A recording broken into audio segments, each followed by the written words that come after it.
करने के लिए विजय कौशिक साहब, सपना आपने देखा, मुकम्मल बीजेपी ने कर दिया। आज लोकसभा में ये बिल पास हो गया है, कैसे देख रहे हैं आप? देखिए, हम इसे देख रहे हैं जैसे एक बार मोदी जी ने कहा था कि पाकिस्तान के ऊपर सर्जिकल स्ट्राइक की बात आई थी।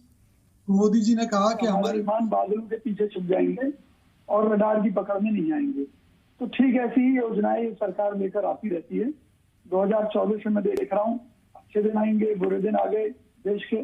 इसके अलावा इन्होंने कहा कि भी महंगाई घटाएंगे, महंगाई बढ़ चुकी है। देखिए, जमीनी हकीकत में और इन वादे और जुमलों में जमीन आसमान का फर्क है। काला धन वापस लाने की भी बात कही थी, आपको याद हो, लेकिन क्या काला धन वापस आया? बल्कि विदेशों में और बढ़ गया। तो जमीनी सच्चाई आज भी आप ये देखिए, हम ये कहते हैं कि हमने उज्ज्वला योजना के तहत, यानी कि बीजेपी ने उज्ज्वला योजना के तहत इतनी महिलाओं को जो है गैस कनेक्शन दिए हैं, लेकिन इस देश में आखिर महिलाओं के इतने बुरे हालात क्यों हुए कि उन्हें उज्ज्वला गैस सिलेंडर लेने पड़े भीख के तौर पर सरकार से, और बहुत सी महिलाओं के पास आज उन्हें भरवाने के लिए पैसा नहीं है। क्यों नहीं है? अब जैसे सरकार ये कह रही है कि पहले तो 5% एविएशन में आती थी, अब इतनी आ गई।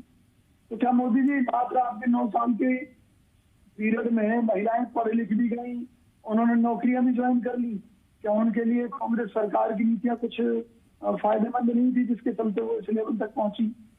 आज ईमानदारी से आपसे कह रहा हूं कि मन करता है कि लोग अपनी बेटियों का गला घोट दें। क्यों? एक नीट की पास करने वाली बच्ची से मैंने पूछा कि बेटी मतलब क्या रहा आपके रिजल्ट का? उसने कहा कि भी पास हो गई। मैंने कहा फिर? कि जो मेरी सहेलियां थी, वो एक ने अम्मा हॉस्पिटल में जिसमें मोदी जी ने उद्घाटन किया था, उसने दाखिला ले लिया अपना। मैंने कहा अच्छा। बोले 2 करोड़ रुपए में उसकी जो MBBS होगी वो 2 करोड़ में कंप्लीट होगी। इसी तरीके से दूसरी बच्ची का उसने जिक्र किया, वो 1.5 करोड़ रुपए कहीं दे रही है MBBS करने के लिए। सवाल ये है कि जो ये बेटियां आज योग्य होते हुए पढ़ना चाहती हैं, उनसे मोदी जी ने सब माहौल छीन रखा। ये सपना तो आपने देखा था ना, राजीव गांधी का आप जिक्र करते हैं, इस बिल को बताते कि ये बिल आपका है, अब ये पास हो गया है, तो इसमें मीन में क्यों? मैं आपको एक फर्क यही तो बता रहा हूँ ना जी। मान लीजिए, देखिए, हम राज्यसभा में हमने पास किया कांग्रेस सरकार के समय में, जबकि उस समय बैसाखियों पर आधारित सरकार थी हमारे पास बहुमत नहीं था, इसलिए लोकसभा में कहीं रह गया। लेकिन आज इनकी पूर्ण बहुमत की सरकार है, आखिर 2029 का इंतजार क्यों? पहली बात। और मैं ये कहता हूँ, आप छोड़िए, नहीं चाहिए बहन बेटियों को कोई आरक्षण आपकी संसद में, आप शिक्षा में आरक्षण दे दीजिए, क्योंकि बेटियों की शिक्षा फ्री होगी।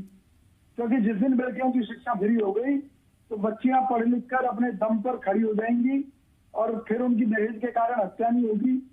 और ये जो सरकार दावा करती है, दिल्ली के अंदर कितनी सुरक्षा देश की राजधानी होते हुए महिलाओं की, देखिए हमें कहना चाहते हैं महिलाओं के मुद्दे बहुत ज्यादा है, महिलाओं के मुद्दे बहुत ज्यादा हैं, ये आपने बिल्कुल दुरुस्त फरमाया। लेकिन विजय कौशिक साहब 2010 में जब राज्यसभा में आपने ये बिल पास कराया था, उस वक्त भी आपकी जो जायजाएं हुई थी, जो मीन में हुई थी, आपकी जो सहयोगी पार्टियां थी, उन्होंने यही शर्त रखी थी कि भैया ओबीसी को, अल्पसंख्यक को आप रिजर्वेशन कोटे में कोटा दीजिए, लेकिन आपने नहीं माना और इसलिए लोकसभा में ये बिल पेश भी नहीं हो पाया था।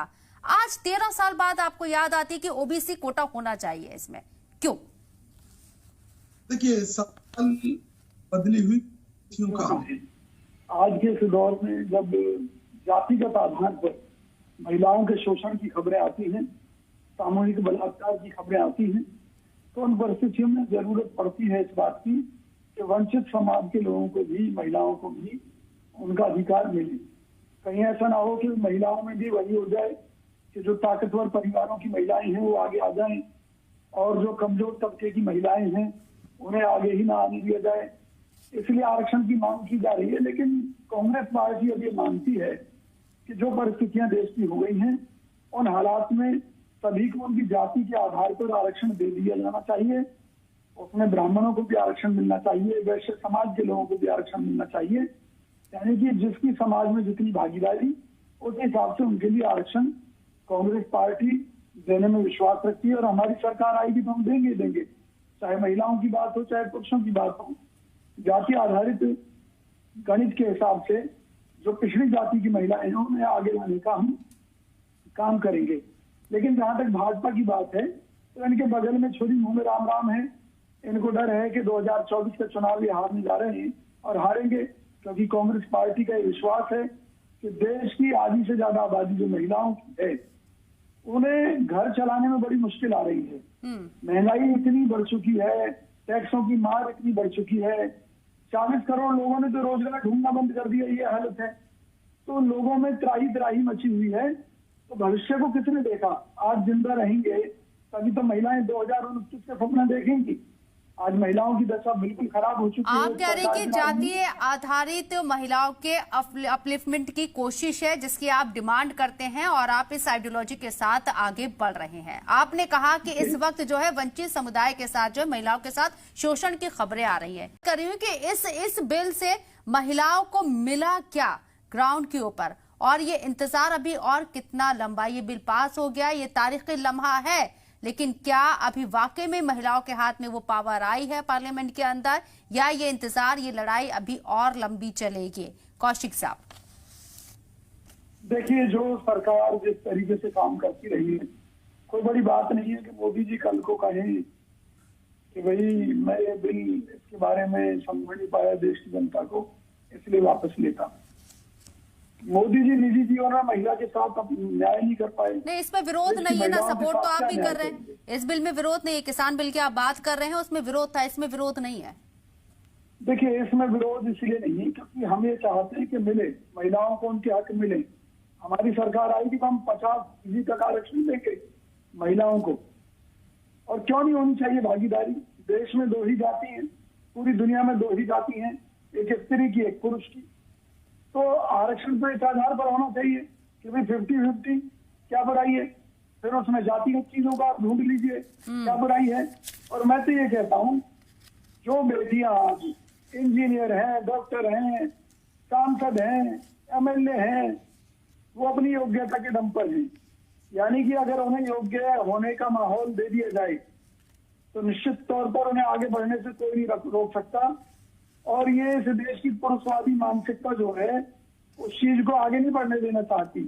इसलिए हम ये चाहते हैं कि अगर सरकार की मंशा साफ है तो ठीक है, महिलाएं इंतजार कर लेंगी इस बिल की। देखिए, बातें बहुत बड़ी बड़ी होती हैं, लेकिन जब हम ग्राउंड के ऊपर बात करते हैं, महिलाओं की शिक्षा देश भर में फ्री कर दीजिए आप। हाँ, मैं चाहता हूँ महिलाएं स्वावलंबी बने। कांग्रेस ये चाहती है महिलाएं स्वावलंबी बने, तो महिलाओं की शिक्षा फ्री होनी चाहिए।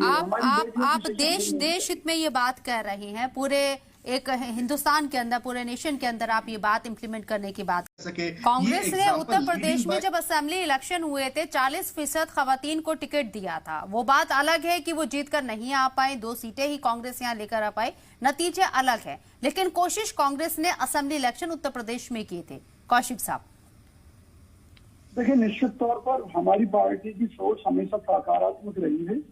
इस मामले में दिक्कत यह है कि जो महिलाओं की उम्मीदें हैं, देश की करोड़ों महिलाओं की जो उम्मीदें हैं, वो वेंटिलेटर पर हैं, उन्हें तुरंत ऑक्सीजन की जरूरत है।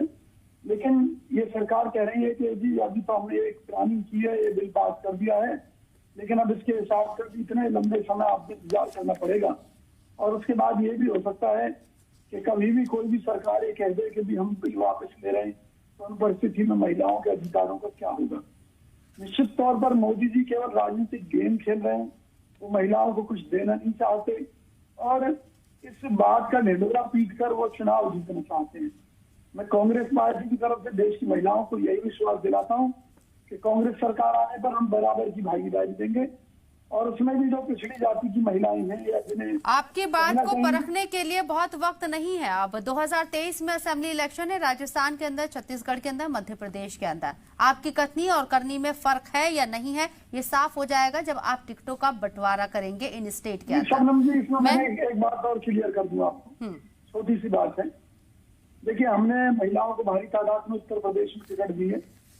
उसके बाद में आपने देखा होगा क्या रिजल्ट आए हैं। तो इसमें हमारी थोड़ी सी भूमिका एक बदली है विधानसभा चुनाव को लेकर, कि जो भी जिताऊ महिलाएं, जो सशक्त महिलाएं हैं, जो राजनीति में हैं, देश के लिए कुछ करना चाहती हैं, वो ज्यादा से ज्यादा संख्या में आए। कांग्रेस उन्हें ज्यादा से ज्यादा देगी, ये मैं गारंटी देना।